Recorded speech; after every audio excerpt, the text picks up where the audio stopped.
Welcome to the SubHub podcast. I'm Danny Moreno. And I'm MK Sullivan. And today on the podcast, we have Eli and Tabor, aka the Hemmings, which is also their last name, so that makes sense. Tabor last year, she was the U.S. champ in the short mountain course. She got 10th place at Sierra Zanal, which for folks, that is a very big top 10 finish in your first European race. She also was 4th at the 26K at Broken Arrow and 3rd in the VK. And most recently, she snagged 2 FKTs in Boulder that are very famous in the area. She got Mount Sanitas and Green Mountain. On the other hand, her partner Eli was 2nd at Flagstaff Sky Peaks, was 4th at Pikes Peak, both of which were Golden Trail World Series races as well. He also was 2nd in the 23K at Broken Arrow and the Rut. And most recently, he got an FK at Green Mountain in Boulder. So they are the reigning champs for FKTs in Boulder, Colorado right now. Welcome, the Hemmings. Hello. Thank you for having us. Yeah, that's a mouthful. I can't believe you guys have only been in the sport for like a year or maybe 2 years, and you already have all those accomplishments. That is incredible. Yeah, we'd love to just hear about your backgrounds first. What are your athletic backgrounds? Because I know you guys have unique ones. Do you want to go first? Sure. So I was a professional triathlete for the last, well, not including last year, for about 7 years of my life. And I've done triathlon all my life growing up through college. I stopped in college a little bit to run a little bit, but then quickly left college just to pursue triathlon. Traveled the world with triathlon for 6 years. Trying to qualify for the Tokyo Olympics. Didn't quite get there, but kind of trying to decide whether I wanted to go for another Olympic cycle or find something else. It was kind of a perfect time to step away, find something a little bit more enjoyable. And that's where I found triathlon. Or that's where I found running, trail running. Left triathlon, found trail running. 1T for the next. Yeah, I guess mine starts, my parents were both super into aerobic sports growing up. And so it was we lived in a place that there weren't a lot of kids who did any of that. And so my parents had us my brother and I do it together. So track, Nordic skiing, mountain biking, just anything that was really outside. And then I was good enough in high school that I got a scholarship to run in college at the University of Colorado. And while I was there, ran track and cross country. And I don't think my story is unique, but finished college and was wow, I am super burned out on the track. This isn't fun anymore. And met Eli, who was doing triathlon at the time. And I was that seems way cooler than what I'm doing, but I also hate the water. And so we were both kind of in limbo at the same time of what we wanted to do. And yeah, then we went to a rando trail race in this town called Buena Vista, Colorado. And we're this is fun. Why are we doing this? So that's kind of, our backgrounds. And so I think, sorry. No, you good. I just want to highlight, runners are very humble people. And so you saying you were just good enough to get to a college scholarship. Were you top in your state or? Yeah. Okay. I'm seeing a nod from Eli. I'll brag for her. Yeah, we won 9 state titles as a high schooler. Something like that. Yeah. She was very, very, very good. And you were on an NCAA championship cross country team too, right? Yeah. So I was 15th at NCAAs, and that's the year our team won. And that's a big deal. 19, and then we were also distance medley relay national champs, which I was the 1,000-meter leg, which is the worst distance to race, in case anyone's wondering. It's that weird in between 800, 1500, but it races an 800. Yeah. You're just supposed to hold on. You're here, race an 800, but continue to go for 200 meters. You'll be fine. You're I'm not fine anymore. I'm dead. And Eli, you said didn't quite make the Olympics, I guess, like how close was it for you in the triathlon? I was Okay, he was on the team, but he broke his foot like, I don't know, a month before. Well, no, yeah, I wasn't named to the team. I was kind of in with those like top 3 guys. And there ended up only being a couple spots because I broke my foot and couldn't qualify the 3rd spot for the team. Yeah. So it kind of, triathlon has this really roundabout, long, convoluted way of qualifying spots, qualifying individuals for, but I was like pretty much the next person out. Nice. Yeah, that's awesome. I just want to highlight for our listeners, you guys are both just monster talents. And I feel like you guys undersold yourself, which again, runners are just really humble people. So it doesn't surprise me. But yeah, and then Tabor, I've seen like videos of your dad just like crushing Stairmasters in the like outside in the snow, like getting sunbathed at the same time. Yeah. My dad's a very special human.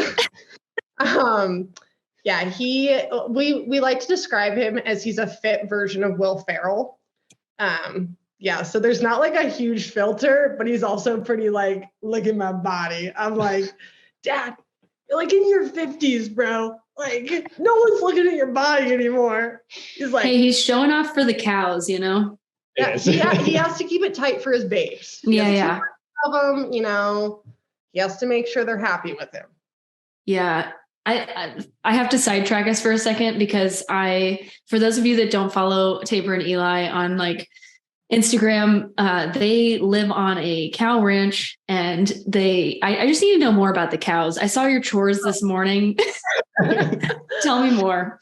Yeah. So I'm a 5th generation. And so, we have about a little over 200 head of Angus cattle that we have on my grandparents' ranch that we like do like the irrigating for the hay meadows. We feed the cows, like we do all the calving.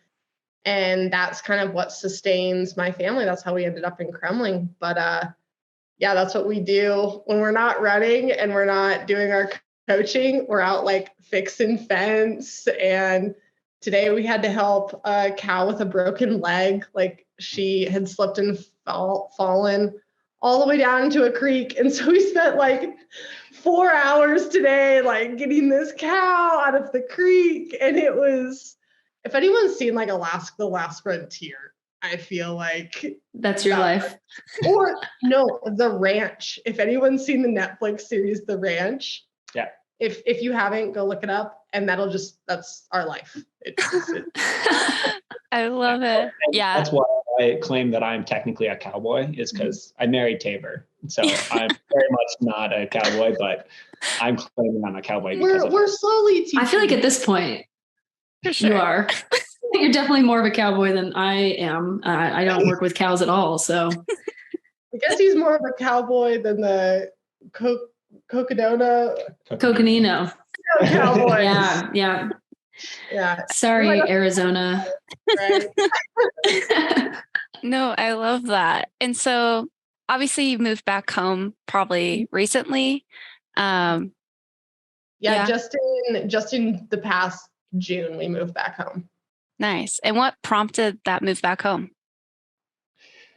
It was kind of a lot of different things. We were living in just outside of Boulder, and it was just kind of very busy. I come from a small town. She came from obviously here, which you see no people, just cows. Yeah. And it was kind of I don't know. We realized that we're not like huge city people, and we were taking advantage of everything that was outside of the city. So like Boulder has great trails, and we like really enjoyed that aspect of it. But the driving to the trails, the chaos of just like a college town. And whenever we could, we were escaping back up to my parents and like sleeping in our basement at like the childhood home that I grew up in. And finally we were like, wow, we're like spending all of this money to live someplace that we don't really want to live, that like a lot of people would like kill to live there. They'd be like, oh my gosh, you're in Boulder. And we're kind of like, yeah, we're in Boulder. Like, and so it's super privileged that we were like, we don't want to live in Boulder anymore. Like, gosh. And we just got a crazy opportunity that we sold the Louisville fire that happened. So we were like our neighbors, just like 400 meters away, they burned down. So we were like right in the midst of that whole fire. But it gave a really nice opportunity to like be able to sell once that happened.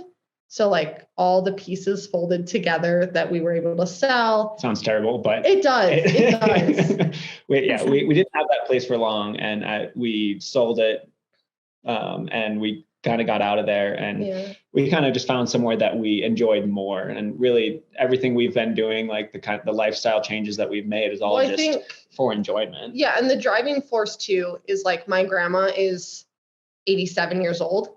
And my grandpa passed away not too long ago. And so it's just my dad and my grandma running a ranch. And so a driving force was to come up and help and like see my grandpa's legacy live on. And so like, hopefully for us, like our kids can be sixth generation and they can grow up like I grew up, like having the cows, like having a garden, just like living off the land is really special to us. And so that was another reason that we're like, we saw a help. Well, we saw a need. So we decided we have this flexibility in our lives. Let's be that help. And like, you can kind of train anywhere as long as you like embrace your training environment. Sometimes it's not ideal, like the snow, like. Yeah, you know better than anyone. Yeah. Like, we get like -30 mornings in January and it's like, that's nice.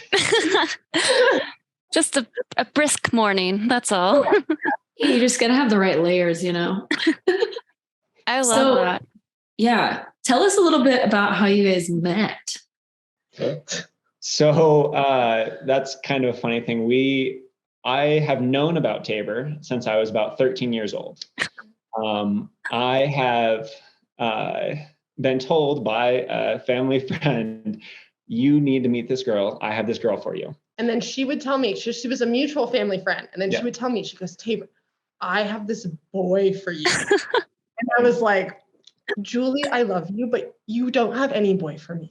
I am like awkward and like, I look like a chia pet and it's fine. Like, let me just get through this stage of my life and I'll go to college and people will like me.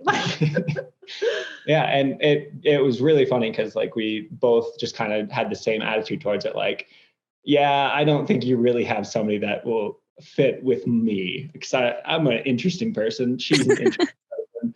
But when we were younger, I saw him at the state meet for cross country and he had Justin Bieber hair and it was like swooped over bang. Yes. I was like, oh no, that kid's not for me. And he's like going for the JB look. I was like, sorry, Julie. So yeah, it never like, nothing ever happened with it. And then I was scrolling Instagram and one of my friends posted a photo and I was looking through the photo and I was like, wow, who's that hot dude in the photo? And I clicked on it and I'm like, I already follow him? What? Oh, that's the kid that our family friend had been telling us about. So really like nonchalantly and smooth, I unfollow him and then follow him back. So he notices that I followed him. So I get a follow back and I'm like, okay, well, what do I do next? So I'm like, oh, you scroll down to like 2012 and you like a few photos. So I did that. This is high quality material. Any tips? Yeah, this is amazing. Yeah. People, I hope you're jotting down notes right now. This is the A plan, A game right here. So you like some 2012 photos. Photos. Turns out Eli, he never looks at who likes his photos. So I waited a few days because I'm like, well, he should like some of my photos. Like, duh. He doesn't like any of my photos. To be fair, my Instagram was real bad. But so I was like, well, I'm going to shoot my shot and I'm going to slide into those DMs. And if he leaves me on red, I'm just going to tell the family friend that like, this guy was a jerk. He left me on red. Julie, it's all going to be all Julie's fault. Well, I slid into the DMs and turns out Eli replied to the DMs. Here we are today. Here we are and today. everything moved very quickly after that. Yeah. Because we had our first date at we started at a coffee shop at 4 p.m., closed out the coffee shop, had dinner, had pretty much every day after that, we started seeing each other. A month later, I started moving in. I didn't tell my parents. Classic. I love it. Like, someone living with you? I was like, Nope. no, it's just some stuff. Yeah. Clean my stuff. So was this, how many years ago was this? We're coming up on 4 years. Yeah. Awesome. And so were you guys still in college? I was still in college. Yep. And then he was just doing pro triathlon. So the first year was very long distance. He'd be like, okay, I'm leaving for 3 weeks. I'd be like, cool, I'm going to go study. That's amazing. Yeah. And you guys when did you guys get married? September of 2021. Okay. Yeah. Yeah. I remember because when we were at Sears and all, you guys were about to have your year anniversary. That's what I thought. Yep. Cool. We got to celebrate that at that was the day after Sky Peaks. Yeah. Our anniversary. That's so right. And your honeymoon was the final instead, right? Just kidding. It's an inside joke for the listeners. It was broadcasted in a blog post that this was going to be their honeymoon, the Madeira final for Golden Trail. We had this lovely little off handed comment oh yeah, if we get to go there, it's going to be our honeymoon. They latched onto that. They ran with the story it was kind of just a little joke, but yeah, sure, whatever. Yeah, sure. We're going to a cool island, whatever. You guys are the Golden Trail couple, Yeah. Yeah, So, oh my gosh. So to me, that was that's incredible. You guys were both at the Golden Trail final in your first year doing the Golden Trail World Series as a couple, the only couple that I knew of, or married couple. And so and now you guys are both with Solomon and you're professional trail athletes. Did you ever think you were going to starting from that, was it Buena Vista was your first trail race? Did you think you were going to pursue trail running in this capacity? So starting at Buena Vista, definitely not. I was still full gung-ho triathlon. She was still in the track mindset, but that was what sparked the question. Could we be trail running vagabonds? We thought about that, and we didn't really think about actually becoming professionals or anything in it for a while, until we actually left our respected sports, and we went in and we're okay, what do we want to do? We want to pursue anything we do with excellence, and we went to our first trail race, which is after we left our sports, which was way too cool. And we're okay, that was so long. Yeah. First off, don't do a 50K as your first I'm getting into it kind of race. Every day you guys went out and I was do they know it's 3 miles? Yeah, and that race goes out so hard too. I think both years that I've run it, it was 5:30 first mile, and then you just bomb down the trails, and you're okay, we're doing it. I was I wonder if they slowed down. That was a shock. Yeah. But and so that was your second trail race after Buena Vista, the 50K?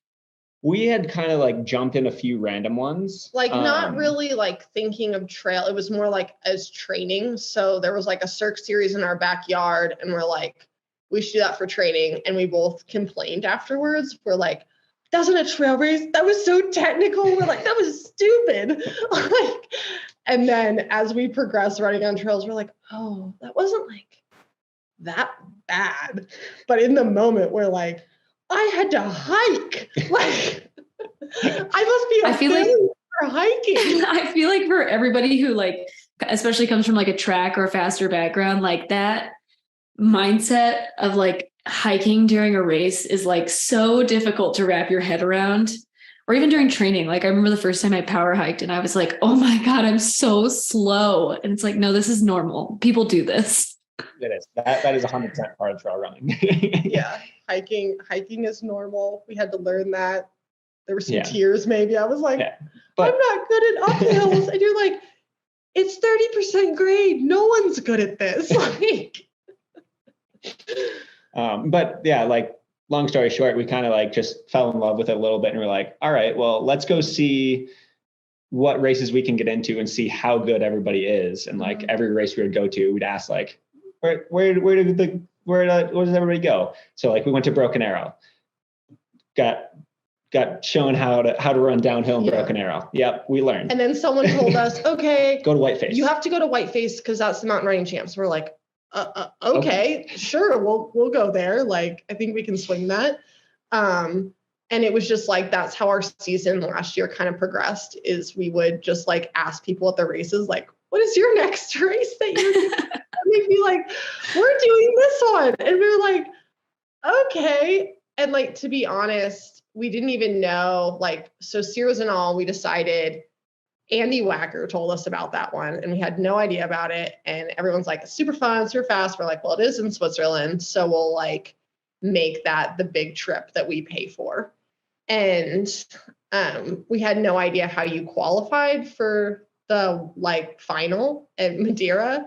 And then after that race, someone was like, oh yeah, if you do just like the 2 other races, you could probably qualify. And we're like, oh, okay. Like, sure. Why not? Like, Pikey is in our state. We can drive to drive to Flagstaff. And so last year we would say it was just an all-in year. Like, we just wanted to see if we liked it and if we were like kind of like how good we were or how terrible we were. Because when you train by yourself, like, you don't know. Like, I think trail running is super hard in knowing, like, on the track, you can go to the track and you can be like, if I can run these splits for 400s, like, I know I can run this for the 1500. Or like Eli on the bike, he knows, like, if I push these many watts, I can be in the front pack and out of this transition. And so I think trail running is a little bit like, you don't know until you step out to find out. And so, like, that's what we did last year, is we kind of stepped out to find out. It ended up being, our goal was go to all the biggest races and get your teeth kicked in to learn. Yeah. Amazing. And the good thing is that you guys tried so many different distances that, like, you probably have a pretty good idea of like what you like right now and what you're good at like right now in this moment. We kind of fell in love with that, like, mid, like, sub ultra distance. We're like, that's fun. Like, it's so fast and furious. We're like, that's so like exhilarating that we want to stick with that for a minute. Yeah. Way too cool. Didn't steal your heart, that distance. I was so happy with that race through 26 miles. And then I had the world's biggest bunk because I was having a great time. I was running with a couple guys up front. Like, we were just chatting away. And then all of a sudden, like, 15 miles goes by and I had forgotten to eat anything. Yeah. I was like, oh yeah, I have 2 gels. Like, I'll be good. And like, turns out now you like read all this stuff and people are like, I take like 4 gels an hour. I'm like, oh, that makes sense. Yeah. Like, I got to mile 20 of that race and I was like, I'm done. I'm dropping out. Like, I can't run anymore. And then I looked at the volunteers and I was like, how did they get in here? Like, I'm like, if I stay here, I'm going to have to hike out anyways. So I'll keep going. And like, then you're scanning for e-bikes. You're like, are there any e-bikes around here? Like, take me out. And then there was a 800 meter to go sign, but they couldn't see you at the finish from that point. And I really stopped. And you gotta walk and cry. I just like collected myself and wiped the like all the sweat off my face. I'm like, okay, you can run in, have some dignity and run in. I love it. So so you have your first couple race experiences. You have what sounds like a slightly traumatic 50K experience. which is amazing. And Way Too Cool is a great race. Like, shout out to those race directors. I've heard nothing but great things about like the culture and atmosphere and stuff like that. And then you guys start on this mission of just like going to figure out where you are in kind of like the world's best. And again, you guys are, to our listeners, like they kicked ass. Like you guys got in the top 10s, top 5s of like some of the biggest races, at least last year for 2022. Sierra Zanella is always a big race. Tabor was 10th there. And you guys both ended up at the Golden Trail World Series final. And so like you guys were creating your schedule as you went on, but I'm curious, like, did you have any like coaches or mentorship, and like how is your training changing during this time? Because I'm guessing you're learning through each of these experiences, like, oh, I need to tweak this and this. And you guys are so fascinating to me because the tri and the track background. So you have like a lot of training knowledge, and I'm just curious like how you ended up applying it, or if you had a coach. Yeah. So we like coach / mentorship from David and Megan Roach. But also at the same time, like we live in such a place that like we have to be flexible with weather, and we have to be like, I think it's really important listening to your body and seeing like what you need. And we both come from a place that neither of us ran a lot. Like coming out of high school, I ran 20 miles a week. No one believed me, but you know, it's incredible what cross training can do. So we go with the seasons of like where we live. So right now, for instance, we have a lot of snow, and like trying to get in big running miles, that's not happening. So we like, I don't know, we run on the treadmill a little bit, but most of the time we're just skiing. And that's like Tabor's teaching me how to Nordic ski, and I've crashed just about every single time I've started. Yeah. Yeah, I was gonna ask you, how does it feel to get chicked by your wife? I beat my wife. Thank you very much. Oh, okay. No domestic abuse here. He's very fragile. And so we needed to let him win. So that the morale of the house stays high. Yeah. Also, I would like to plead the fact that he has an upper body and I don't. And so, you know, I kind of feel like it's an unfair advantage when it comes to double polling. I'm a really bad Nordic skier, but I totally agree with you. It's hard. Like I grew up doing it, and every time I come back, I'm like, wow, 60 minutes skiing. I am like throttled afterwards. But no, to go back to your question, like David Roach is our coach, but we add in a lot of like extra stuff that isn't running. So, and we also, we're question askers of people, like we said with our race schedule. Like it was kind of, we start talking to people at races. Like Andy Wacker always been a huge help. He sat us down, like he talked to us before the season started, and like, okay, you definitely need to go to Broken Arrow, and like we can go from there, but you need to go to this race. Like, oh, okay. And then he told us you need to do the VK and the 26K. Woof. Let me tell you, I am never recommending that to anybody. I'm not like, oh yeah, you should do the VK, come back to the 26K. I'm on the 26K. I'm like, I feel that VK in my legs.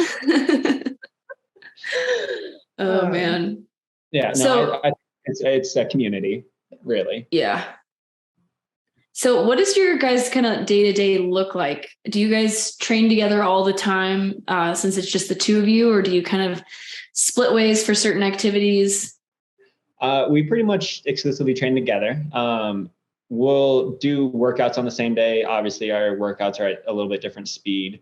So we'll usually warm up together, do a workout, and then meet back up for a cool down. So I would say our day usually looks like we get up, like do the normal like breakfast, coffee routine, and then we'll go and do like training for a while. And then a lot of our middle of the day is filled with like ranch chores, or like we have an online coaching business that we do. And so it's a lot of like time that we dedicate to athletes and like emails. And then usually in the afternoon, we go do something fun outside again. And we have a dog named Muffins. And so he's super patient with us in the mornings because we usually leave him and we're like, we love you. Like, don't eat anything in the house, please. And then we'll take him to go do something in the afternoons because otherwise he's a demon dog. Yeah. Like, Muffins are supposed to be really sweet and nice, or at least savory. And he's just like, you didn't take me. I'm like, I'm sorry.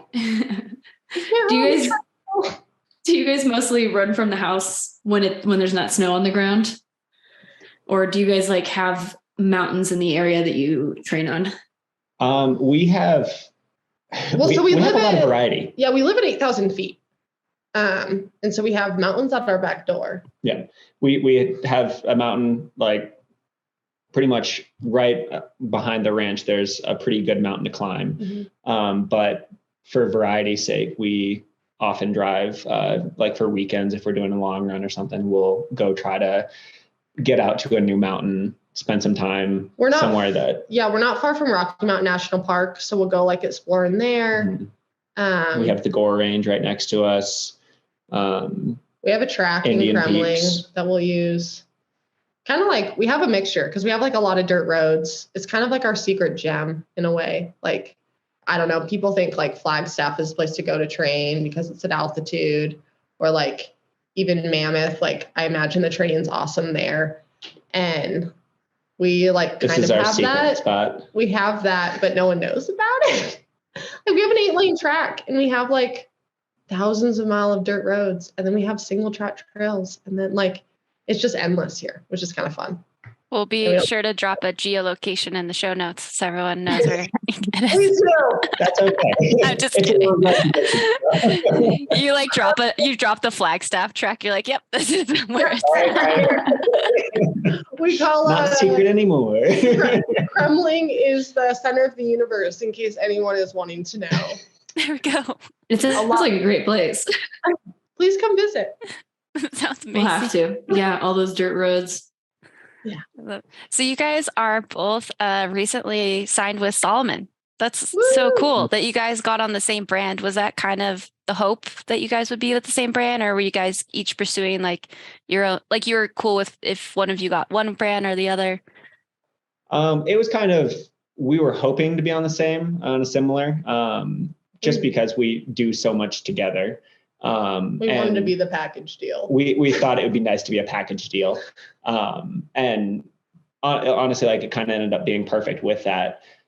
We were like, if it happens to be like one feels like drawn to one company and one feels drawn to the other, but honestly, we were both just drawn to Salomon, and kind of from the onset, that's what we both like to wear. That's what we like to do. And like, we raced in all their shoes this past year because we tested out like a lot of shoes. And it's something that worked really well for us. Yeah. And also like the sense of community that we had with the other athletes that were already on the team at the time.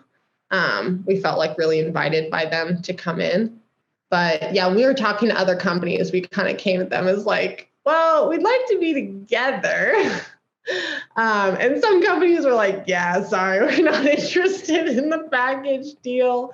But it also came to like, because we do like to do things together, we wanted to find a company that like our bonus races were going to be similar. So it wasn't like Eli's across the country doing something and I'm like, well, I need to be over here to do something because that's not the races that like are going to be beneficial to me.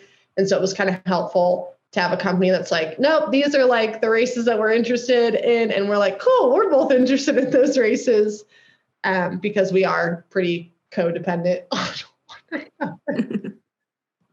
And what is your favorite Salomon shoe to run in right now?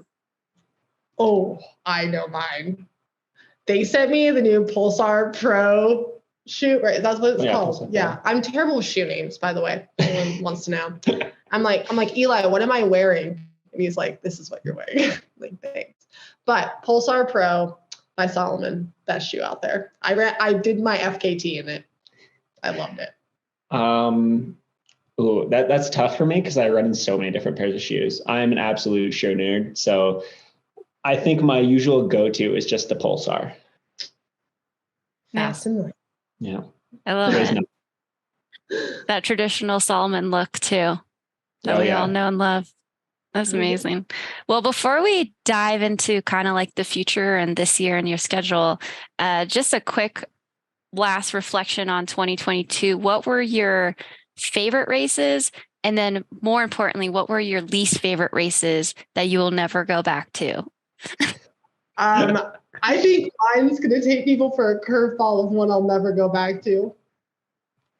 It was a great put on event, but I will never go back to do the U.S. Mountain Running Champs at Whiteface. Because it was like, here, we took this weed whacker up the side of this ski mountain, and then our weed whacker stopped working. So good luck. And it was just muggy and gross. And I was like, I hate running right now. Yeah, for us West Coasters, that humidity is like unreal. Oh, well, you guys aren't West Coast, but you're in a dry area. Pretty dry, yeah. No, they breed them different back there on the East Coast. Like when you're the East Coast, I'm like, this is how you guys run. Like, I'm just impressed, but I don't want to come back.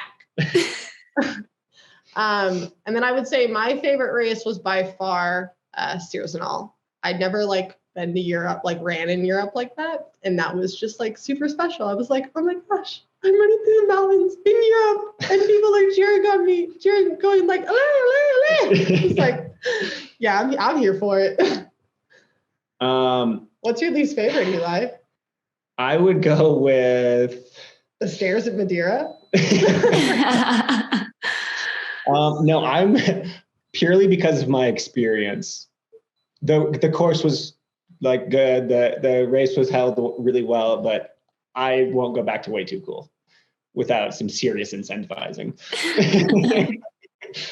You just like more technicality. Yeah, I like I'm better at non-technical races, but I've been enjoying the technical races because I think I learned more during them. So like Madeira was something that was like super fun for me, but I wasn't as good at that as I would have been if we raced on flat, smooth trails over and over again.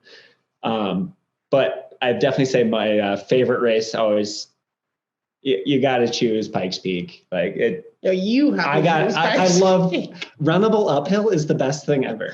I'm suffering with MK on Pikes Peak. I'm like, oh yeah, Tabor and I were holding hands for a while there. Yeah. It's like, leave me. I'm a goner. Altitude advantage. It's great.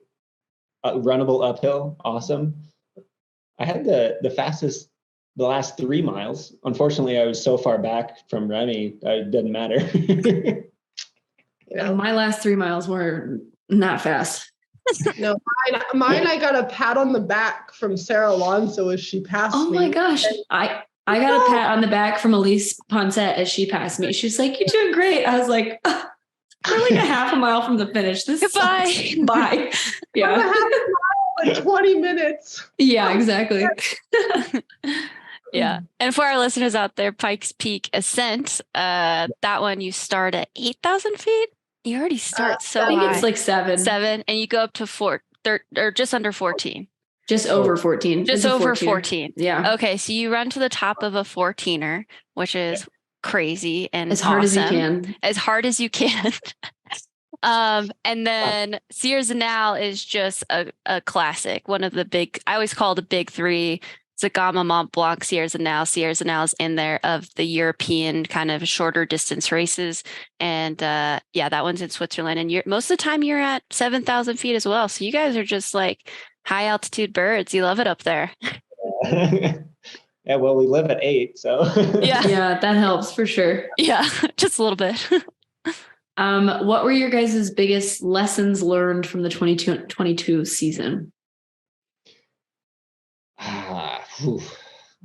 Every race was a learning lesson. One of the things was following downhill, people running downhill. That is not something that came naturally to me.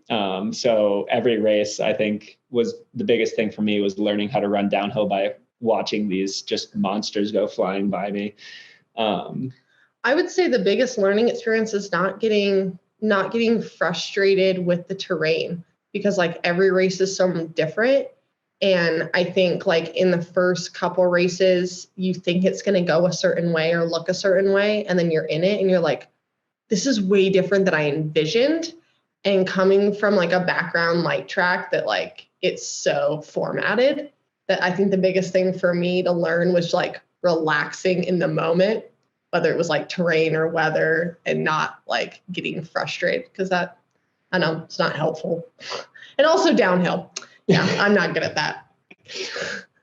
As Danny flew by at Flagstaff, I was like, damn, girl, you is moving. I know Danny is a crusher downhill. If Danny's behind you before a downhill at the end of a race, like you're screwed. You better be ready. Yeah, she's coming. Yeah, I get a bit hungry on the last downhills. I get a little wild. Just try a little hard. Terminator, like coming down for you, like I'm done. Oh no. That's amazing. Okay, just a couple more things. This is been so honestly, my mouth just hurts from laughing so hard. So you guys are focused on sub ultras right now. Do you think you'll kind of stay in that distance, or do you expect you'll move up anytime soon or later? Later, definitely. I'm curious. I'm ultra curious. No pun intended.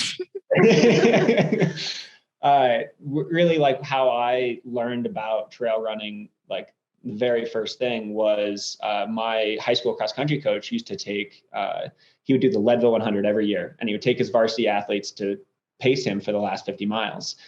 So my introduction to like trail running as a thing is the Leadville 100. So